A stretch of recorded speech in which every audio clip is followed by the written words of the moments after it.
everyone, it is the Boyz back again with another video.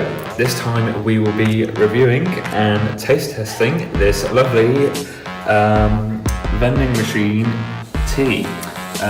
It's your standard English breakfast tea, I do believe.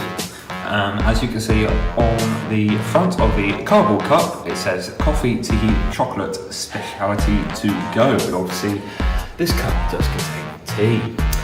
So we're going to taste test it now. So let's get straight into it.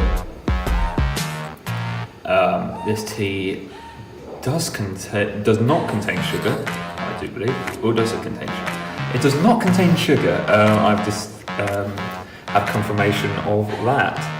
So the tea seems to be pretty good. We have one satisfied customer here. So there we go, a nice warm standard tea from a vending machine. So thank you very much for watching. Please like, share and subscribe. Don't forget to visit our social media and our website, and we'll see you all again next time. So farewell. The Boyz asks me if I like tea. I sure do. I love tea.